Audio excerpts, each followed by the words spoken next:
maka mereka yakin Allah Ta'ala akan menolong mereka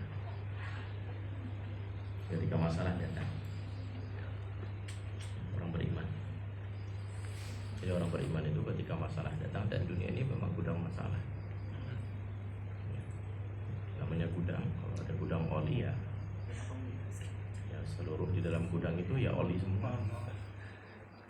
Dan dunia ini gudang masalah. Dunia ini gudang masalah. Tempatnya masalah ya dunia ini. Nah ketika masalah datang, nah dunia ini selalu bermasalah.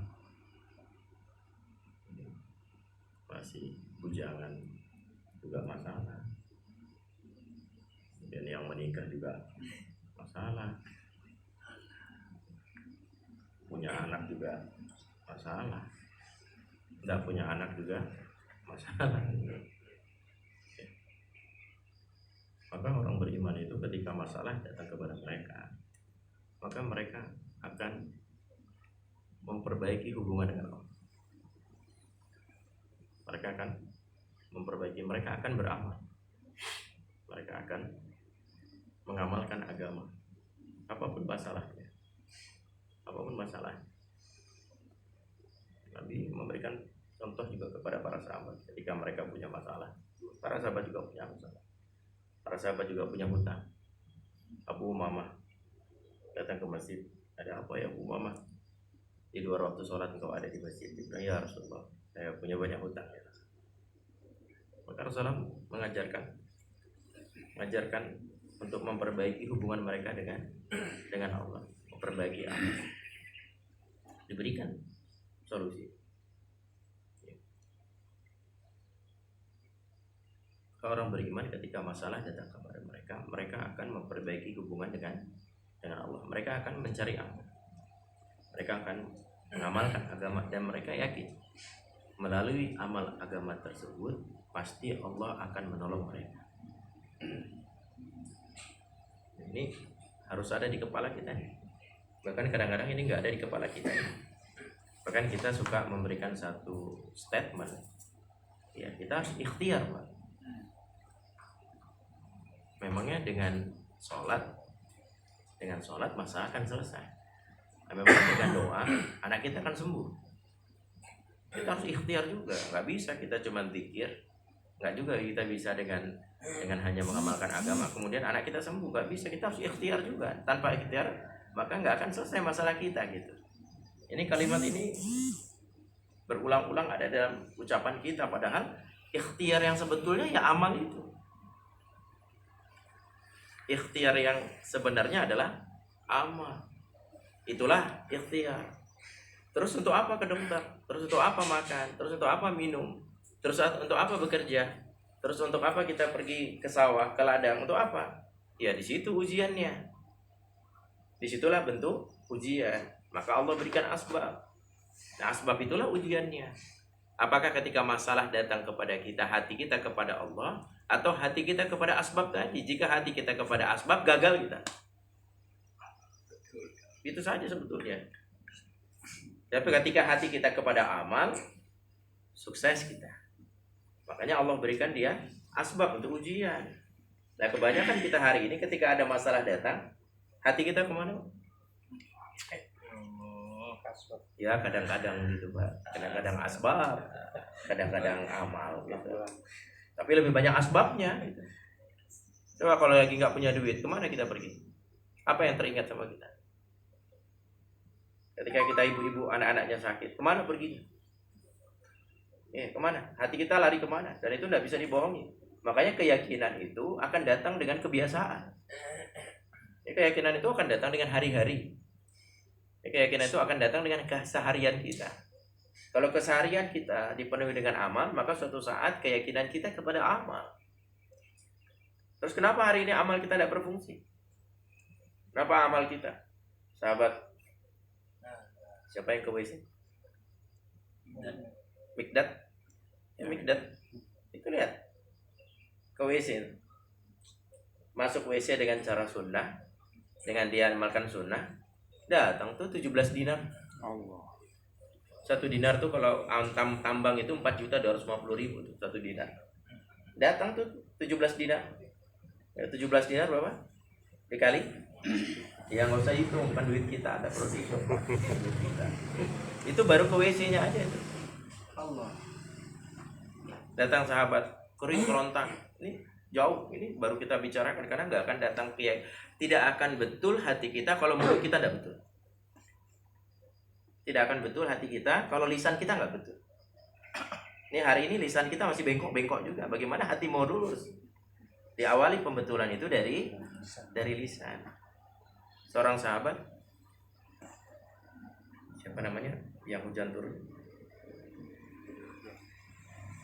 Seorang sahabat kering kerontang nih, nggak ada, bahkan awan aja nggak ada, langit tuh bersih daripada awan.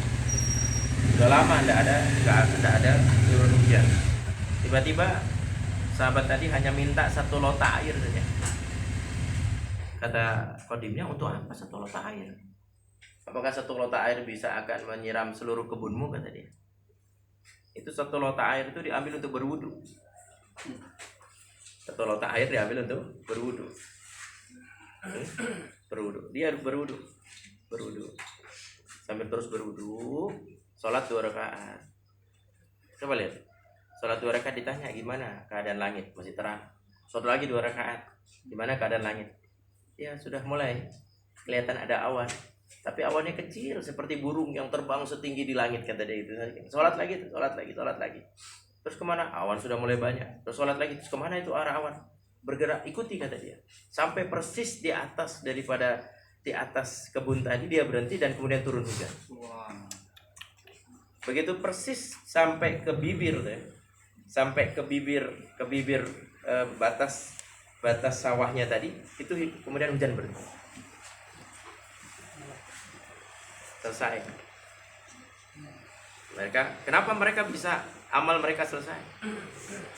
Kenapa amal-amal mereka itu bisa menghasilkan, sementara hari ini kalau kita beramal nggak berhasil, bahkan kucing kita sakit gara-gara kita sholat jadi mati kucing kita, Pak. Latihan gitu, ya Allah, mudah-mudahan melalui sholat saya Allah sembuhkan kucing saya gitu. Begitu assalamualaikum salamku mati kucingnya, Pak. Ya kenapa ya, Om sholatnya nggak bener. Jadi yang salah bukan sholatnya, bukan. Yang salah adalah amal kita yang belum benar. Makanya yang pertama diperbaiki dulu kepada amal, yang harus diperbaiki adalah harapannya. Coba lihat nih para sahabat nih, Dulu para sahabat nih, ketika orang kaya akan bayar zakat. Ya, orang kaya akan bayar zakat. Itu para sahabat yang mustahik. Para sahabat yang 8 mustahik yang memang hak untuk menerima zakat tersebut. Itu mereka bersembunyi seperti anak-anak minta umpet. Jadi ketika zakat mau dibagikan, mereka bersembunyi seperti anak-anak yang main tak umpet. Tuh agak 4 mana jumpa lalu hilang semuanya, nggak tahu, setengah mati mencarinya di mana. Coba bayangkan. Kalau hari-hari terbalik, ketika mau bayar zakat tiba, orang kaya yang hilang. Kalau sahabat hilang, kenapa? Mereka tidak mau harapan mereka tuh rusak. Mereka ingin hanya harapan mereka, keyakinan mereka 100% hanya berharap kepada Allah. Nah, kenapa hari ini amal kita tidak berfungsi? Hari ini amal kita tidak berfungsi. Kita sahabat Hadraji Monasat kemarin di ini beliau bayar, diterjemahkan sama Ustadz Ali. Itu nama sahabatnya Zaid. Saya tanya, Zaidnya bin siapa? Bin siapa? Kata Mona Ali, dia bilang pokoknya Zaid. Itu ada masalah tuh, mau terbunuh karena ada perampok yang akan merampoknya. Kata Zaid, kalau begitu ambil harta saya, bebaskan saya. Kata dia, enggak ada. Saya ambil hartamu, saya bunuh kamu. Enggak. Kalau gitu biarkan saya sholat 2 rakaat.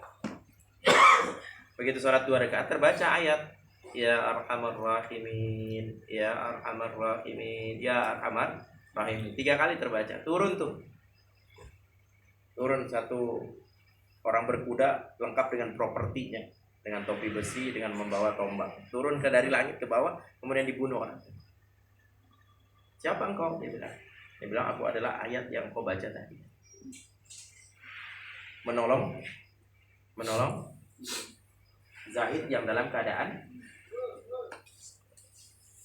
musibah sholat. Nah hari ini kita dalam teorinya aja kita bilang kita kan perlu ikhtiar, Pak. Memang dengan ikhtiar tanpa dengan sholat terus anak kita bisa sembuh. Memang dengan zikir aja anak kita bisa sembuh. Kan kita perlu ikhtiar juga. Ikhtiar yang sebenarnya itu ya ikhtiar itu amal. Maka disuruh perbaiki amal sampai mendapatkan pengalaman rohaninya. Dapat pengalaman rohani udah nggak mau lagi dia meletakkan tawajunya kepada asbab. Dan Allah berikan suatu perintah yang sangat besar, satu perintah hadiah yang terbesar. Coba Nabi mengatakan, penyejuk mataku adalah, sholat adalah penyejuk mata. Bayangkan itu Nabi telah menjadikan sholatnya menjadi penyejuk mata. Kita udah sampai derajat itu. Di markas sholat taraweh,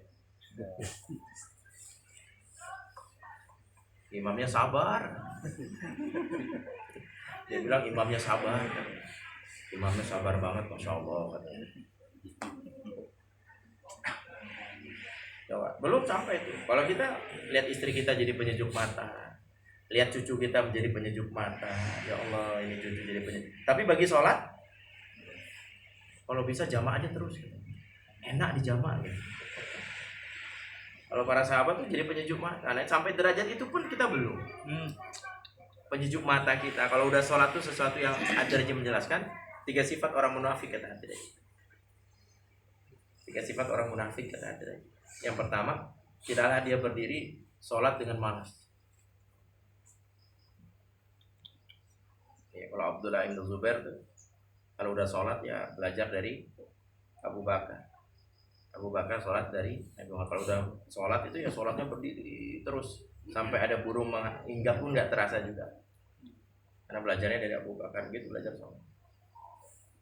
Yang pertama tuh ya untuk menghilangkan sifat munafik dalam diri saya, dalam diri kita. Kalau berdiri sholat nggak malas, maunya lama, seneng. Ya. Makanya jemaah kalau keluar itu malam itu paling tidak dia bagi 4 malamnya tuh menjadi 2 jam. Jadi 2 jam. Setengah jam untuk sholat, setengah jam untuk zikir, setengah jam untuk doa, dan setengah jam untuk baca Quran. Jadi 2 jam dalam hari. Setengah jam sholat, setengah jam zikir, setengah jam doa, dan setengah jam baca Quran. Dan baca Quran ini sebelum subuh. Karena Ilyas rahimahullah mengatakan bahwa tidak ada aku lihat satu nur yang lebih kuat kecuali membaca Al-Quran sebelum subuh. Baca Quran sebelum subuh. Kalau dengar kata-kata Hadraji gitu, kita lemes ya Pak ya. Lemes banget gitu, jauh sekali kayaknya. Allah Rasulullah. Tapi itu menjadi pemicu kita supaya kita berada kepada level itu. Karena level yang diterima semua amal itu level sahabat, bukan level kita. Level iman yang diterima, level imannya sahabat. Sholat yang diterima, sholatnya sahabat. Zikirnya diterima, zikirnya sahabat. Dan kita disuruh untuk menuju kepada arah tersebut. Yang kedua katanya, sifat orang munafik, tidaklah dia berzikir dalam bilangan yang sedikit. Kita disuruh zikir pagi petang. Itu dikit banget tuh. 100 iya dikit banget. Masya Allah. Hah? Udah 100 ketiduran lah lewat. Jatuh itu tasbih. Zaman dulu tuh zikir orang gua yang gelap jadi bercahaya, tapi umat Nabi yang bercahaya jadi gelap Pak. Ya, saya tanya Pak Cecep, Pak Bapak kalau zikir pernah nggak sih lewat zikir pagi petang? Ada Pak Cecep, kalau saya zikir yang tawajuh begitu, ya tidak. Tapi saya tidak pernah lewat zikir pagi petang selama seumur hidup saya katanya. Baik dalam keadaan mungkin duduk santai misalnya. Nah kita zikir yang 100 saja tuh. Tapi kalau main topet, Masya Allah itu Google, Masya Allah. Zikir tidak mau, nggak senang zikir. Zikir kan sifat orang beriman tuh ya senang dengan zikir, suka dengan zikir. Ya. Bahkan mau Mona Isa sudah meminta kita zikir la ilaha illa anta subhanaka inni kuntu minaz zalimin dibaca untuk 500 kali. Kita harus senang zikir, orang dakwah ini harus senang zikir. Ada bagian waktu untuk zikir, bahkan ada Haji Monasat sekarang itu di Nizamuddin itu ada kelambu khusus dari mulai maghrib sampai isya nggak kemana-mana di kelambu itu. Itu zikir itu Allah Allah Allah Allah Allah Allah Allah. Senang zikir gitu. Salat tasbih gitu, sholat berdiri panjang sambil kita lihat muzakarah, kita lihat beliau, masya Allah sholat terus menerus gitu, mencontohkan buat kita supaya berada di masjid. Yang ketiga, sifat orang munafik itu tidaklah membaca Al-Quran dalam jumlah lembaran yang terbatas. Hak Al-Quran setahun 2 kali. Kita tahu nih, kita ini udah berapa kali khatam kemarin. Berapa sekarang? Jam 5.